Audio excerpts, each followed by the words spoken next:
Are you a family caregiver? Are you caregiving for someone who can no longer take care of themselves? Are you overwhelmed?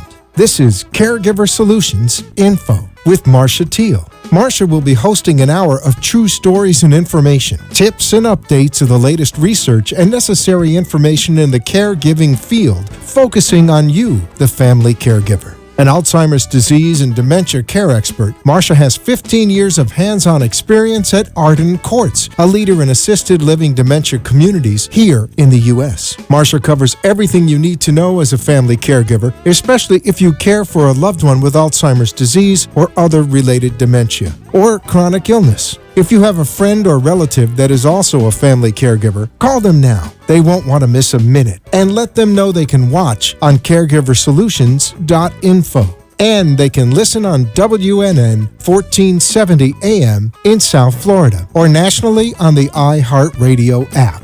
Now, sit back, relax, and learn from our host, Marcia Teele, as she brings information to you that may just be the caregiving solution you need. Hi, everyone, and welcome to Caregiver Solutions Info. Thank you for joining us today. I'm so glad that you did. We have another wonderful, great show for you. And we are live from Boca Raton, Florida. This is the show for family caregivers. If you're caring for a loved one with Alzheimer's or some other type of dementia, and you're having a hard time trying to figure it out, then this is a great resource for you. We have wonderful guests that come on to share their expertise in different fields of healthcare.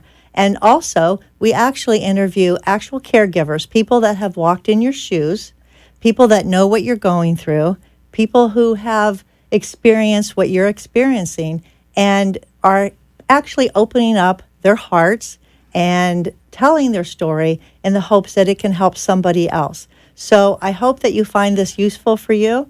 And again, thank you for joining us. Wouldn't it be a wonderful world if it was a world without Alzheimer's? Well, I think so. I've seen so much of it and seen so many people suffer. And if you've been wondering what you could do, whether you're a spouse with a spouse that has dementia, Alzheimer's, or if you're an adult child who maybe perhaps you're seeing your parent suffer with Alzheimer's, and you're wondering, what can I do about it?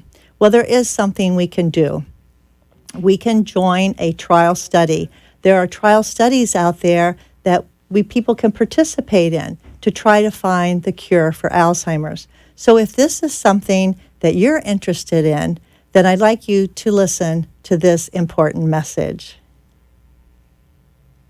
If you or someone you love has Alzheimer's disease, please listen carefully. Right now, we are seeking individuals diagnosed with Alzheimer's disease to participate at no charge in a medical research study of a new investigational drug. To participate in this study, the patient must be taking either Namzaric or Aricept plus Namenda or their generics. Visit us at alzstudy.com to learn more about this Alzheimer's disease research study. That's alzstudy.com. Participants must have a partner or caregiver willing to assist during the study.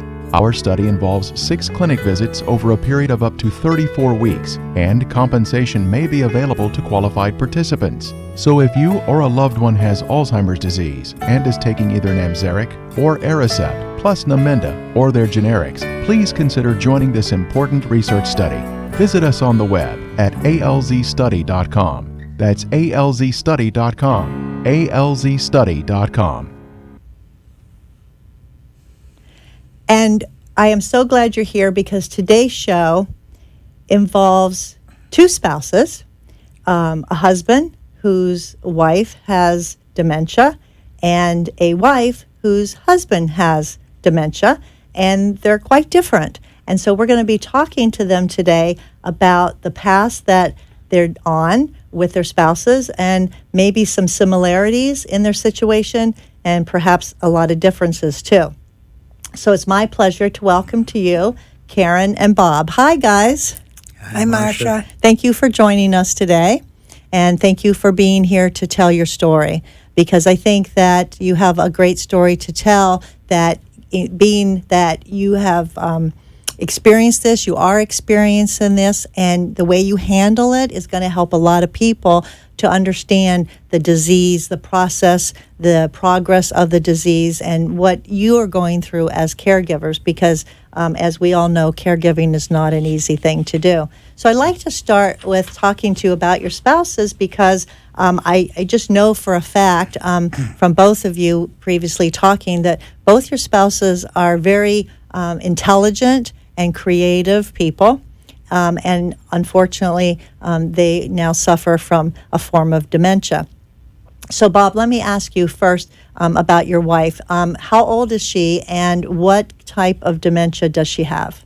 She's now 72, and she has something called frontal-lobal dementia. Would you like to know more? Yeah, tell me about when you heard that diagnosis. Did you know what it was? And if you didn't, what did the doctor tell you about it? I didn't know what it was, and it was about the most chilling moment that I've ever experienced, because as I looked it up, I found that the language with which it was described had these three horrible descriptions. One was progressive, incurable, and terminal. And to hear that, about someone you love is as devastating as a thing you could possibly learn. Of course. It's a little different than the course of Alzheimer's. One of the features of it is that the person who has it generally doesn't know anything is going on.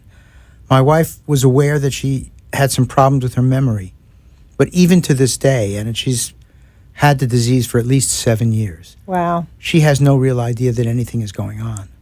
She just goes through her day as it comes, a moment by moment, and has no real sense of what's happened to her. And you've been married how long? 45 years. Long time. Yeah. Long time. Yeah. And she's at the age of 72, where probably you had other plans. These were not the ones we made, no. No, of course. We were looking for a long and interesting retirement, which we had to some degree until now.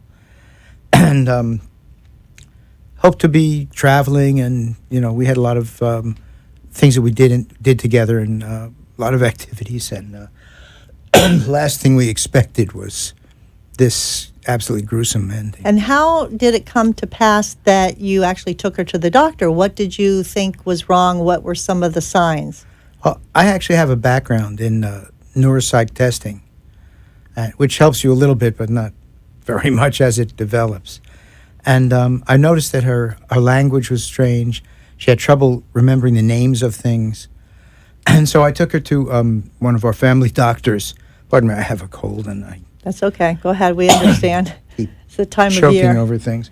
Yeah, it's that time of year, unfortunately.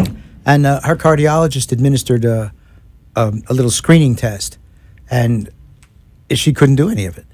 Who's president of the United States? What state are you in? What month is this? What season? And she couldn't answer these things.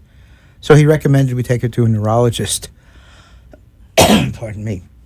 And the neurologist basically said it was some sort of progressive aphasia, and that everybody ages differently, and your memory is not, some people have difficulty with their memory, and maybe years from now, that something more serious will happen, but, enjoy your life as it is.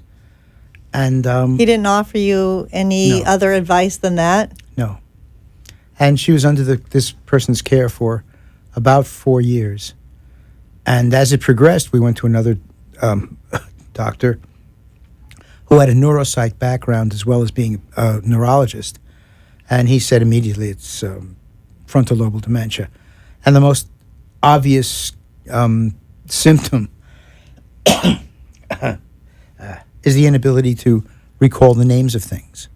So I asked her, where would you like to eat today? And she said, the place over there down the big road where they bring you things, and someone comes, and I never had any clue. You kind of had to figure out what she was trying to refer to, and you had almost a different language that you had to kind of take what she was saying, and knowing her so well, maybe you could guess sometimes. Sometimes.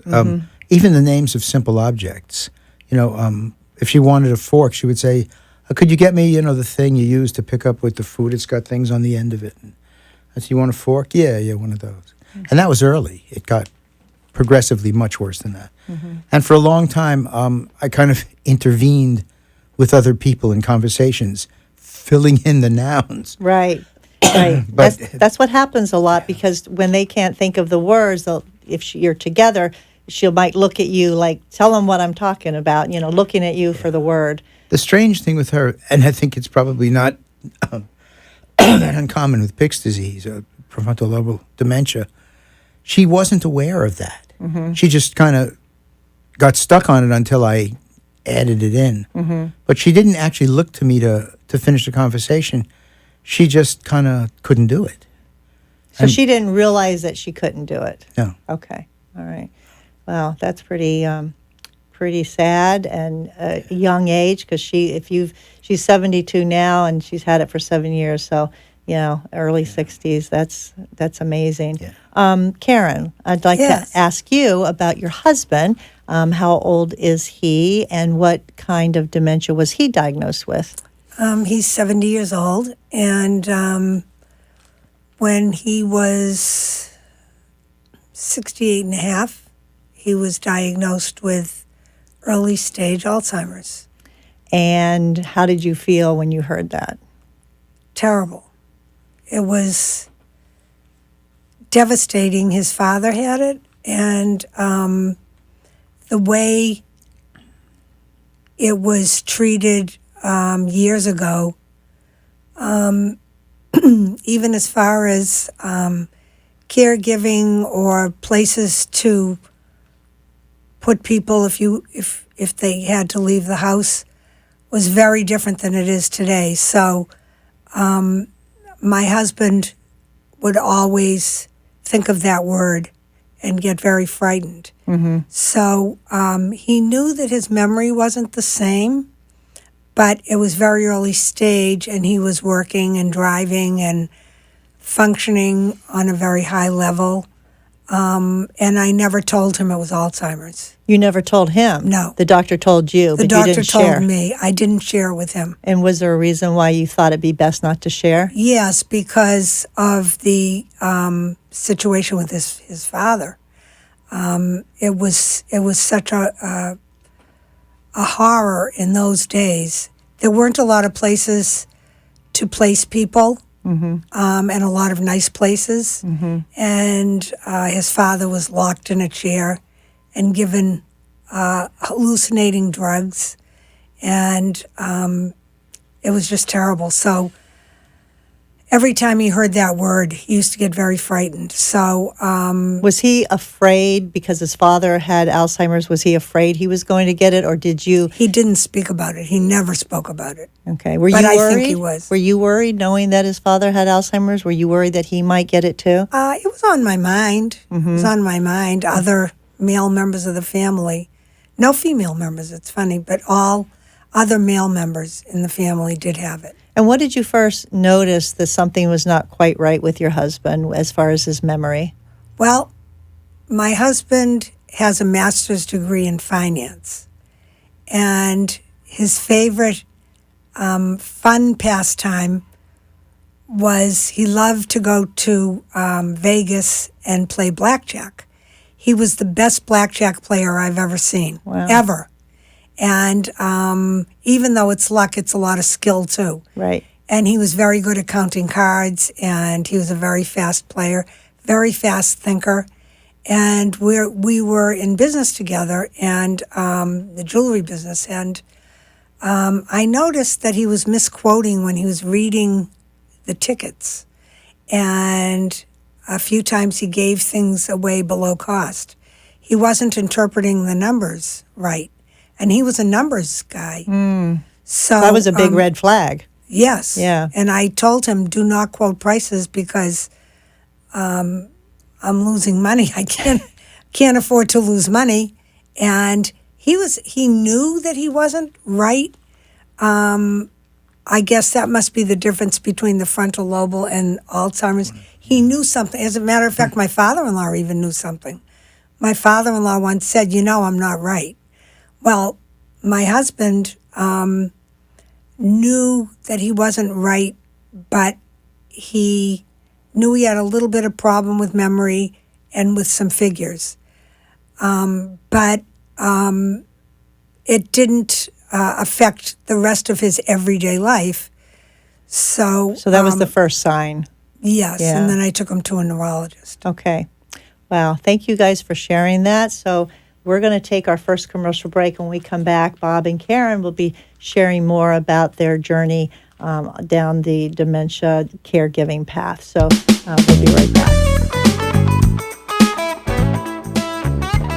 Arden. It's a place to call home. Residential living combined with quality caregiving. This is the philosophy behind Arden Courts. Communities created exclusively for individuals with Alzheimer's disease and related dementia who would benefit from a safe and structured environment. For additional information about any of the unique services Arden Courts provides, call 888-478-2410 to locate a community nearest you. Inquire about our educational seminars, resource library, or support groups, or simply feel free to ask questions you may have about Alzheimer's and related dementias. At Arden Courts, we know, we understand, and we can help because memory care is all we do. Remember, call 888-478-2410 for additional information about any of the unique services Arden Courts provides. Wandering is a common problem for people with Alzheimer's or related dementias. It's also a problem for family members who care for them. Keeping them safe and secure means never letting your guard down. And even though deep down you know it's time, it hurts to have to ask for help. But it could hurt them even more if you didn't. We know. We understand. We can help. Arden Courts. Being unable to recognize the obvious often occurs with Alzheimer's or related dementias, even among their caregivers. When the time comes for you to decide that someone you love needs more help than you can give, will you be able to recognize it? Don't wait for a crisis to make the decision for you. Talk to Arden Courts. Memory care is all we do. We know, we understand, we can help. To learn more, visit arden-courts.com. Arden Courts follows equal housing opportunity guidelines.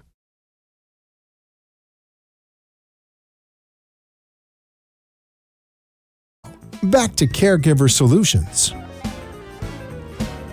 And I am here with my special guests, Bob and Karen, and we're talking about their experience with their spouses, each who have been diagnosed with a form of dementia. Karen's husband with early onset Alzheimer's, Bob's wife with frontal temporal lobe dementia. So, Karen, you were telling us that your husband was having some trouble figuring numbers, and he was a great numbers guy, so you decided to take him to the doctor. Was he compliant going to the doctor, or did he question why he had to go to the doctor? No, he was compliant because he knew he wasn't right. Okay. So you went to the neurologist? Yes. And what happened?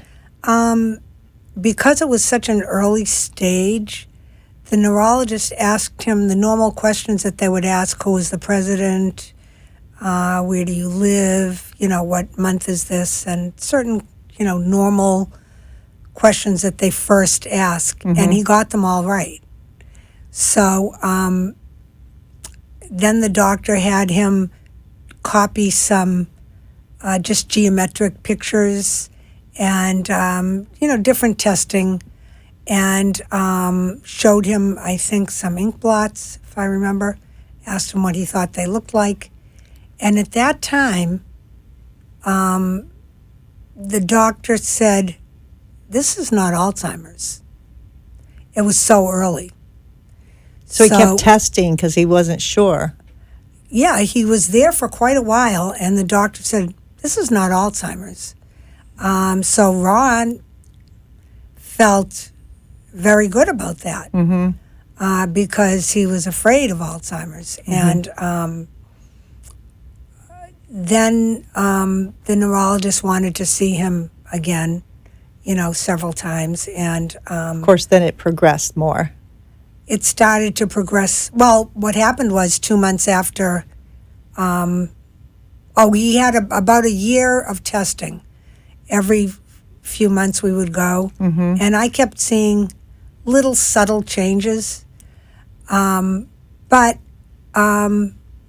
nothing that anybody else would really notice. And he was still driving with me in the car. I didn't let him drive by himself.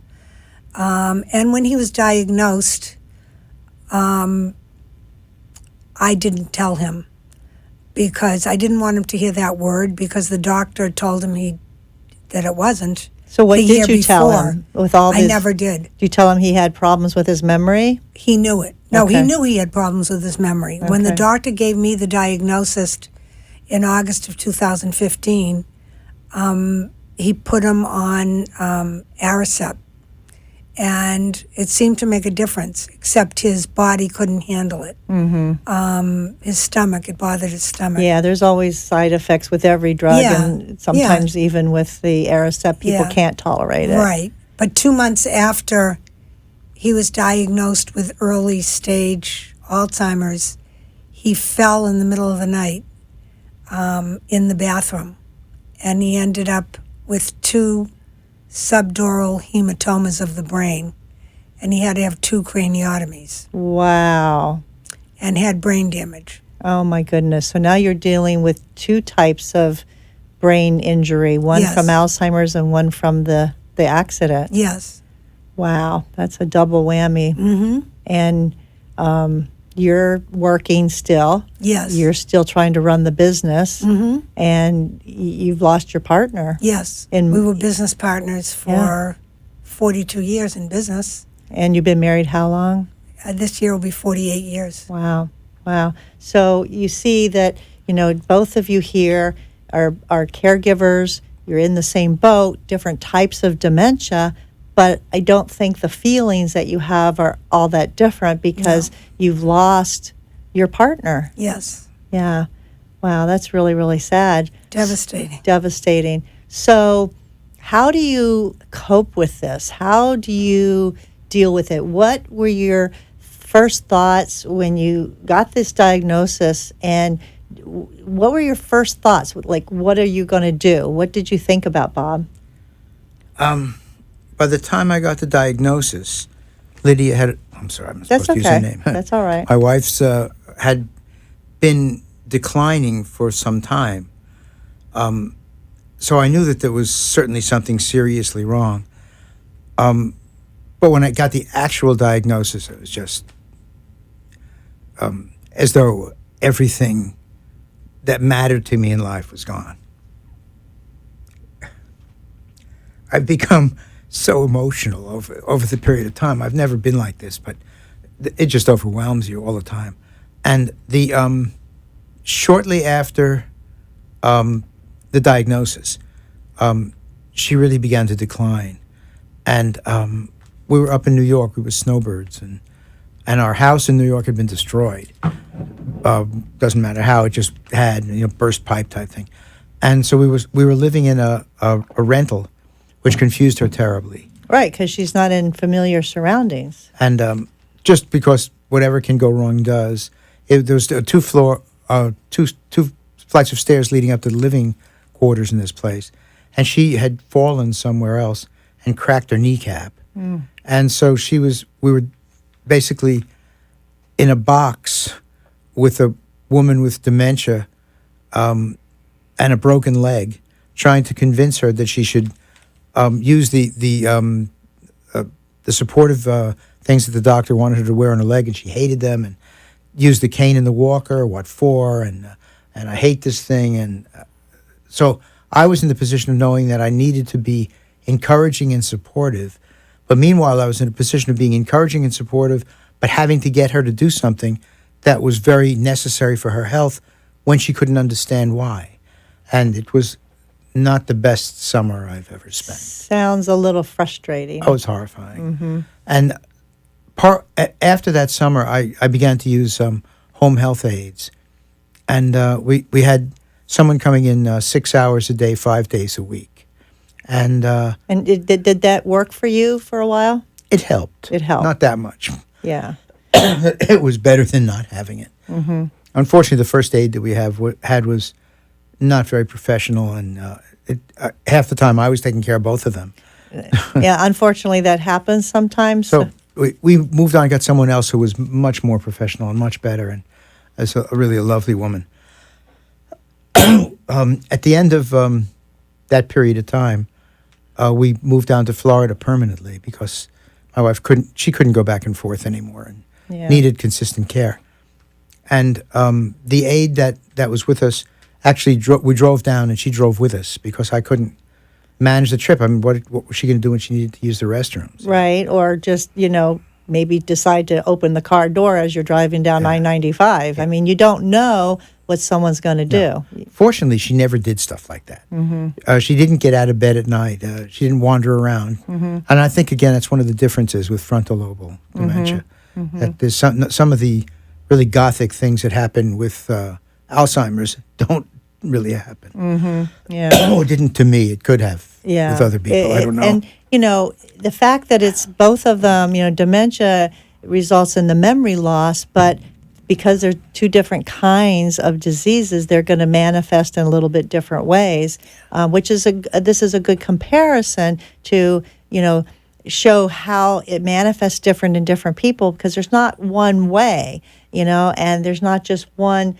behavior type or one sign or one symptom, and everybody experiences, and that's what's so insidious about the dementias, because you don't know. There's no warning, that you just don't, it just happens, and there you are, you have to deal with it. And give me, Bob, 3 words how you feel with this situation that best describe, not now, right now, that best describe your situation, having your wife with dementia, having, this loss of your partner. And, I know you have feelings that, not everybody can feel, because not everybody, has to do this.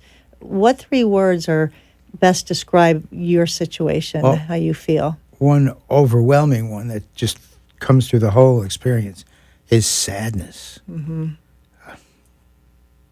She was just a lovely human being, and just losing her and watching her losing her life, it's just heartbreaking.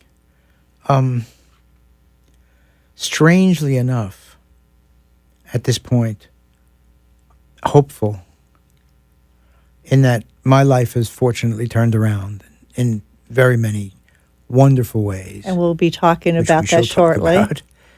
And I guess resigned is another one. I'm getting used to what it is and can put it in some perspective. But the overwhelming feeling of sadness across that really leaches its way into everything is always there. Yeah. No matter what, you just you feel the sadness throughout. It's always and that's there. Very understandable. Yeah. Well, thank you for sharing that. We're going to take our second commercial break, and we'll be right back with Bob and Karen sharing their story. We'll be right back.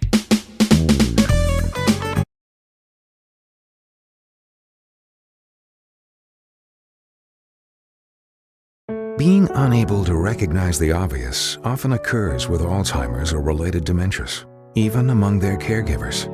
When the time comes for you to decide that someone you love needs more help than you can give, will you be able to recognize it? Don't wait for a crisis to make the decision for you.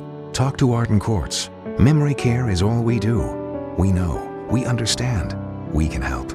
To learn more, visit arden-courts.com. Arden Courts follows equal housing opportunity guidelines. Somewhere at the corner of bewildered and confused is a lost mother, a father, a sibling, a grandparent. Wandering is a common symptom of Alzheimer's or related dementias and can often make those who care for a loved one feel just as lost. If you're looking for a place that's safe and secure, look to Arden Courts. Memory care is all we do. We know, we understand, we can help. To learn more, visit arden-courts.com. Arden Courts follows equal housing opportunity guidelines. Being unable to recognize the obvious often occurs with Alzheimer's or related dementias, even among their caregivers. When the time comes for you to decide that someone you love needs more help than you can give, Will you be able to recognize it? Don't wait for a crisis to make the decision for you. Talk to Arden Courts. Memory care is all we do. We know, we understand, we can help. To learn more, visit arden-courts.com. Arden Courts follows equal housing opportunity guidelines.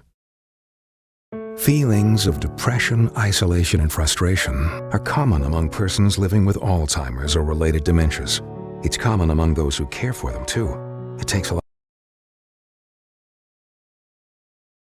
Story. Call into the show at 888-565-1470 and talk with Marcia. Now, back to Caregiver Solutions. At this time, I'd like to thank our national sponsor, Arden Courts Memory Care Communities. Arden Courts is a wonderful community. If you are a caregiver and have a loved one with a form of dementia, Arden Courts can help because memory care is all they do. Arden Courts helps not only the residents, but they like to help the caregivers too by offering lots of resources. They have support groups, they have educational seminars, and one of the ways that Arden Courts would like to help you is by offering this free book. It's called The 36-Hour Day. It's a wonderful guide for family caregivers, and it explains dementia, Alzheimer's. It has lots of tips. It has wonderful information to help you probably in most of your situations. If you'd like to have this book, all you have to do is call Arden Courts toll-free number, which is 888-478-2410. 888-478-2410. Tell them you heard about the offer on the Caregiver Solutions Info program, and they'll be happy to get your name and address and make sure that they mail this book out to you right away. So I'm here with Karen and Bob sharing their story about their each have a spouse that have dementia.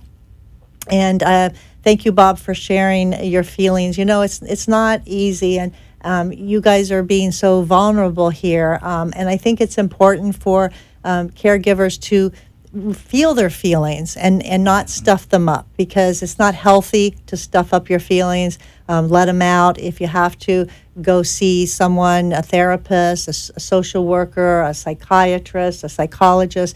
It's important. So if you're a caregiver and you don't have someone to vent to, consider going to professionals that can help you deal with your feelings. So now, I know it's unfair because Karen got to think about it while we were on commercial break, but I want to ask you, Karen, the same question that I asked Bob. Can you give me 3 words that describe how you're feeling now in your situation, having to deal with all of the things that you go through, being a caregiver to your spouse? Sadness, overwhelmed, exhausted. Tell me about the overwhelmed. What overwhelms you? A few things overwhelm me. First of all, my husband and I were business partners, and we worked together for 42 years. And so not only do I not have my spouse, my husband, but I don't have my business partner. And we did different things in our business, and I've had to take over the whole responsibility of it. And also,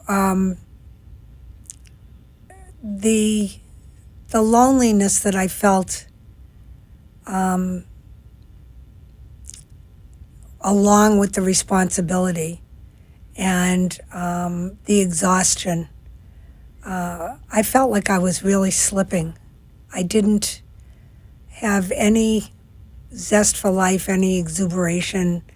I just went from one activity to the other that I had to get done. And I would curl up in a ball in bed and just cry. Yeah.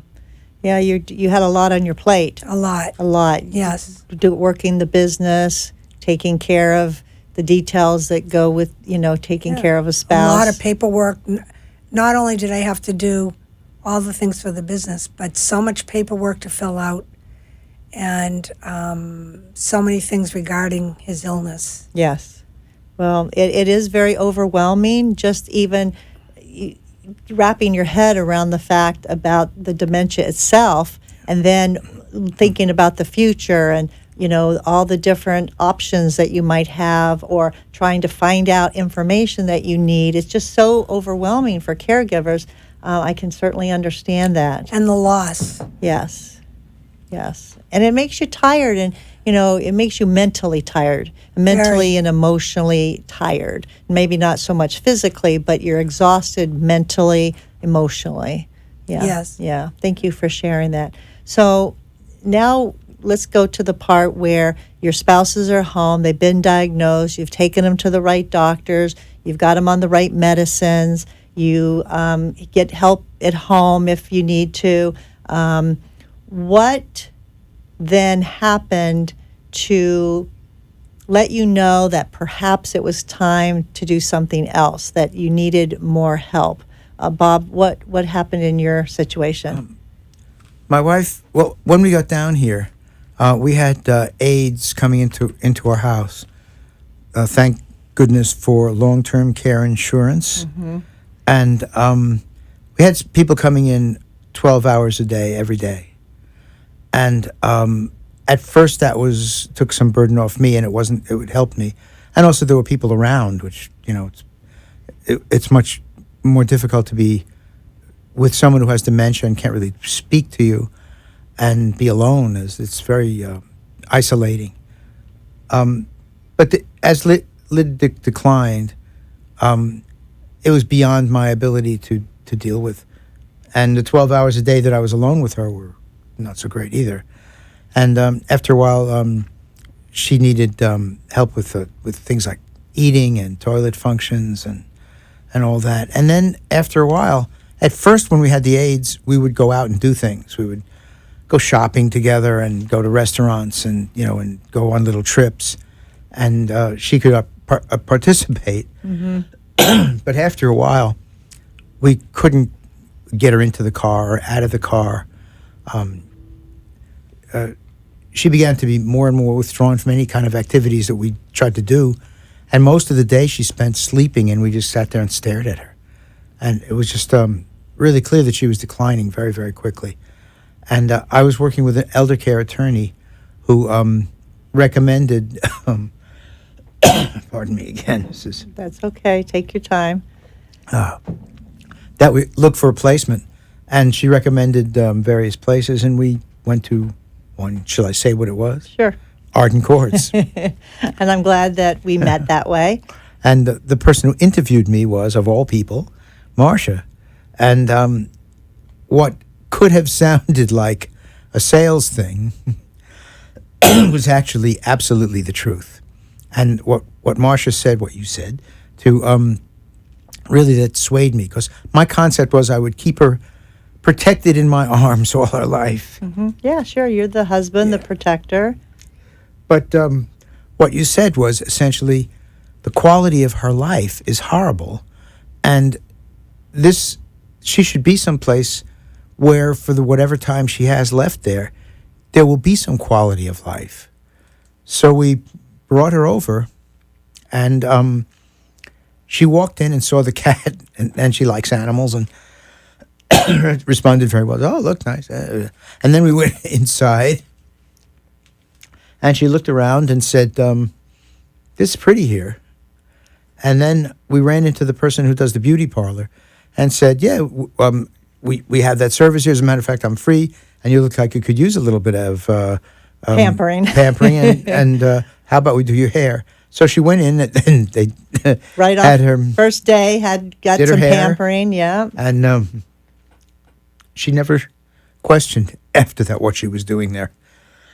And for me, over that period of time, probably the night that I went home without her was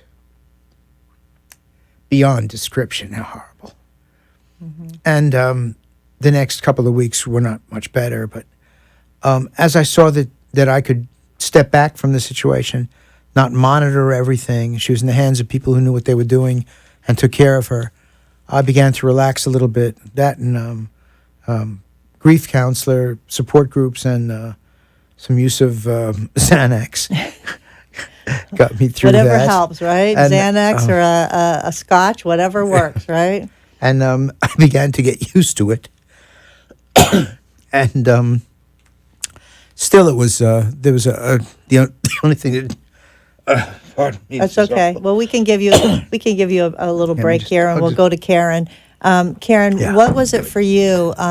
You're dealing with Ron with his fall, with his brain injury from the fall, plus the Alzheimer's, and he was at home, but he went to the hospital. Yes, he actually was rushed to the hospital, and he had to have 2 craniotomies. And he never came home. That you thought that was a good time to make the transition, No, he went into like a rehab. for almost 100 days. And after that was up,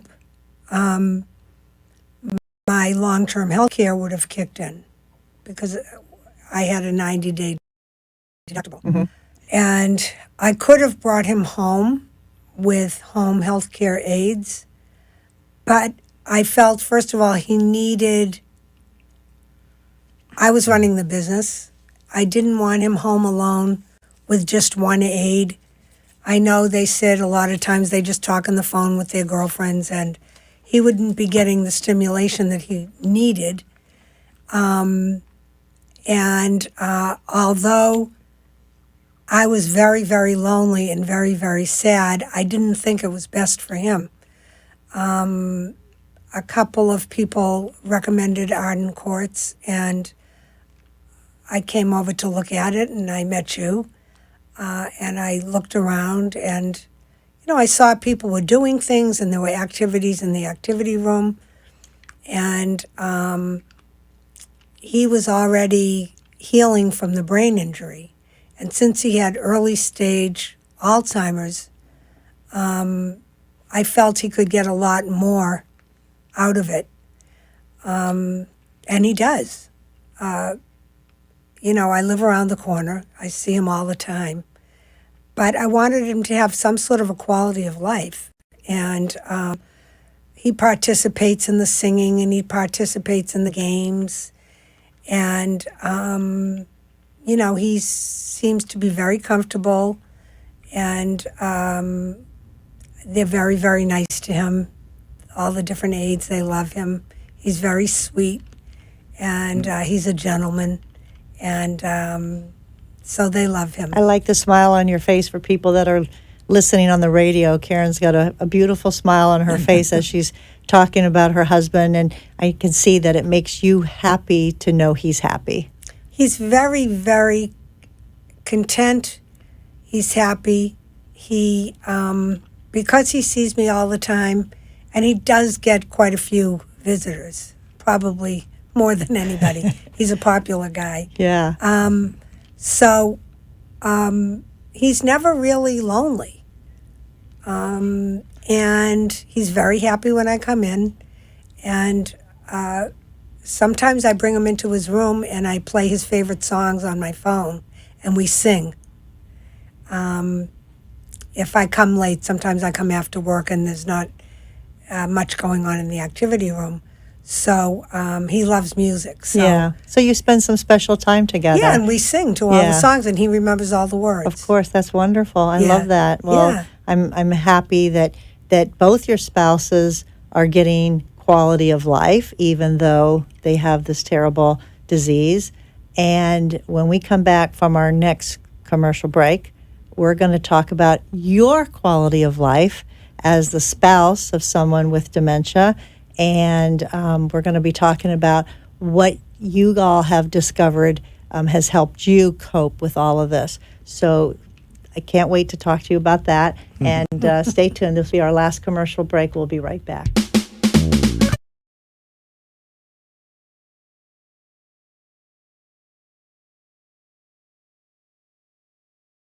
Wandering is a common problem for people with Alzheimer's or related dementias. It's also a problem for family members who care for them. Keeping them safe and secure means never letting your guard down. And even though deep down you know it's time, it hurts to have to ask for help. but it could hurt them even more if you didn't. We know, we understand, we can help. Arden Courts.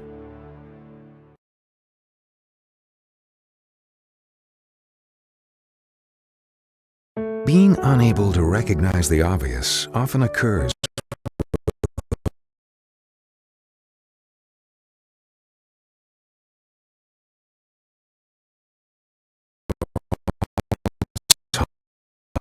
or crisis. Make the decision for you. Talk to Arden Courts. Memory care is all we do. We know, we understand, we can help. To learn more, visit arden-courts.com. Arden Courts follows equal housing opportunity guidelines.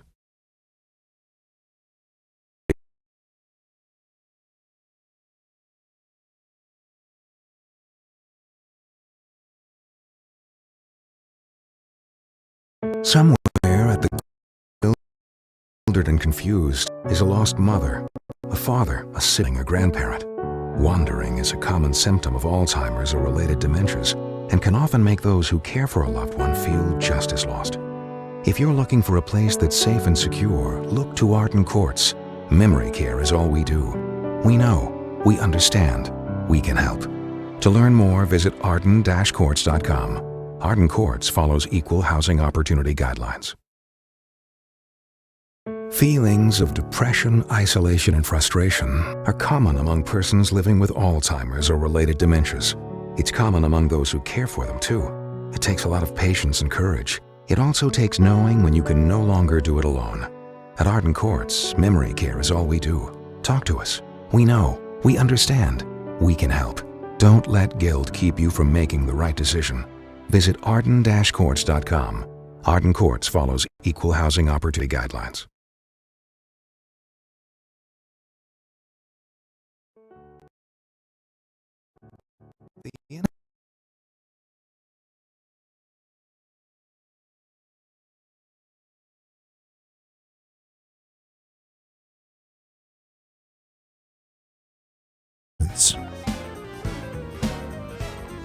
And welcome back. And I'm here with Bob and Karen. And Bob and Karen are sharing their story.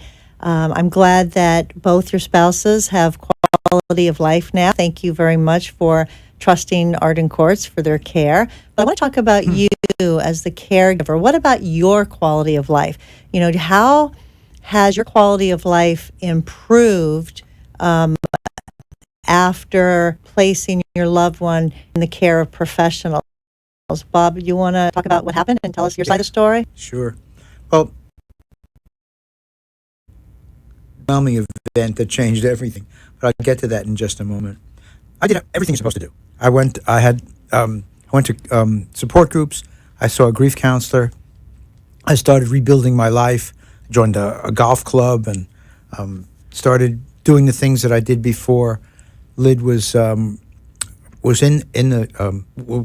spent the years declining all the things that I had lost, but I was still completely miserable. And then the most amazing thing happened. You see, there was this other person who had a spouse at Arden Courts, and we met. And Karen and I it's a long story how we were brought together, but it was almost inevitable the way it happened. So it's a superb love story, her love in the time of dementia. And we met each other, and first to be kind of companions and talk, but we were really felt just such a powerful communication and attraction and everything, and we've just become each other's center of each other's lives again. And one of the things that I've seen in so many of the people who've had this experience, who are in support groups and whatever else, is there's a tremendous fear of getting involved with anybody else because you might have to go through this again. And most of the people in this experience are not young, and the people you connect with are not young. And the danger is that you'll have to take care of somebody again. And I think. But do you let that stop you from living your life or being involved with somebody or finding love again? Well, our answer was no. And I think that any of the risks involved, in what could happen sometime down the road are worth taking, because what we've decided to do is to actually live our lives and continue to do so, and that's changed the entire experience, and it's probably the best thing that's happened to us both since we had this first horrible thing occur. Wow. Thank you. Karen, did you ever think this would happen to you?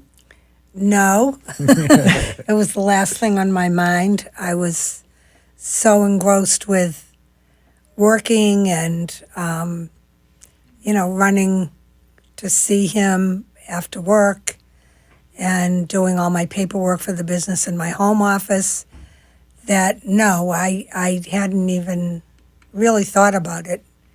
Not that I maybe eventually wouldn't have thought about it, but not at this point, So it came as a surprise to you? Yes, it did. Yes? It did. And a very wonderful and very nice surprise.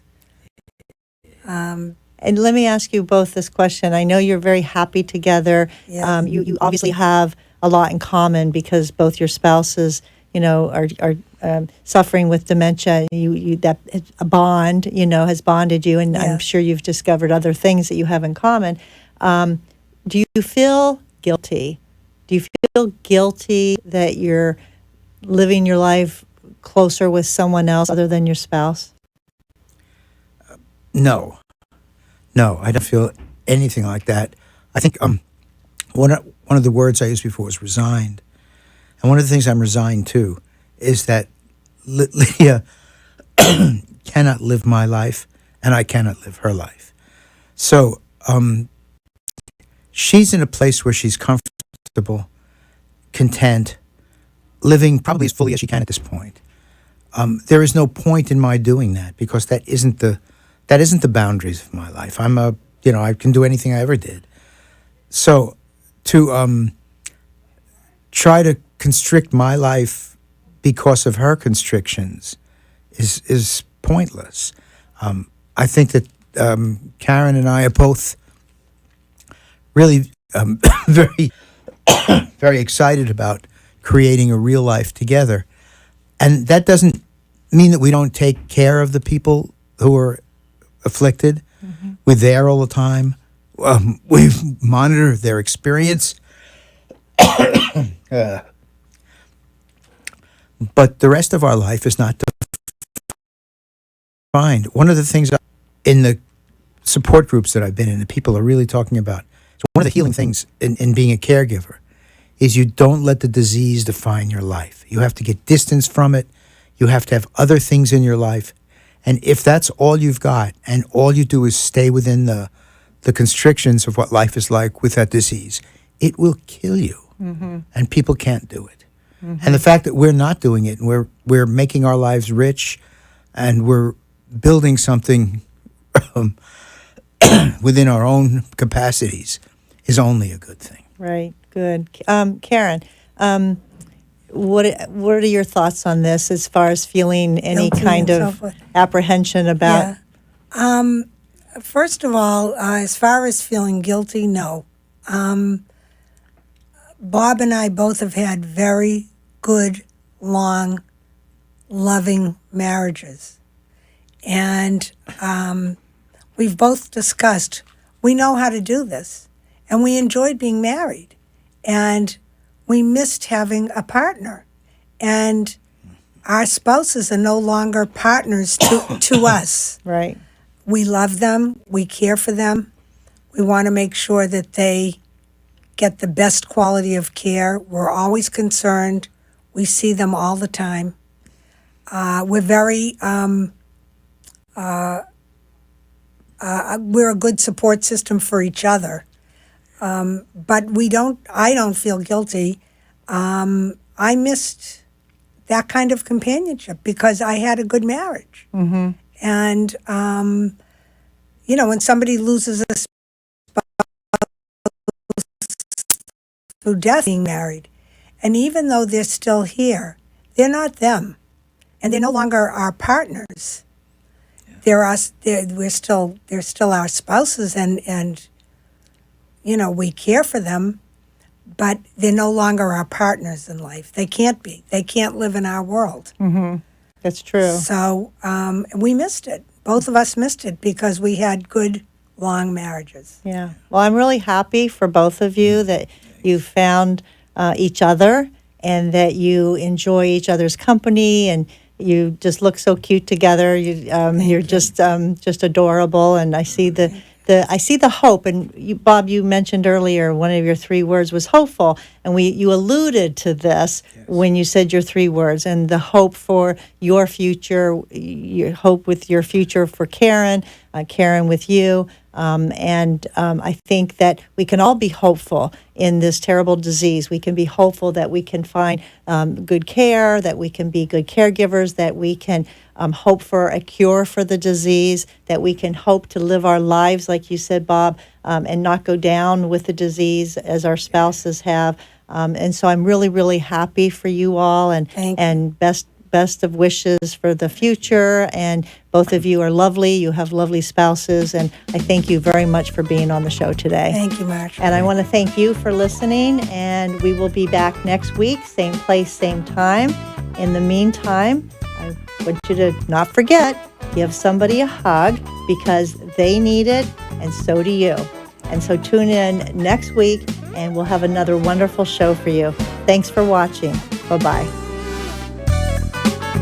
Thanks for joining us for this week's Caregiver Solutions with Marcia Teele. Join us next week as Marcia, who has 15 years of Alzheimer's disease and dementia care experience, brings you more needed information to help with the care of your loved one. This show can be seen again on caregiversolutions.info, and questions can be left on the site, which may be used on the program to help others. See you next week for more Caregiver Solutions.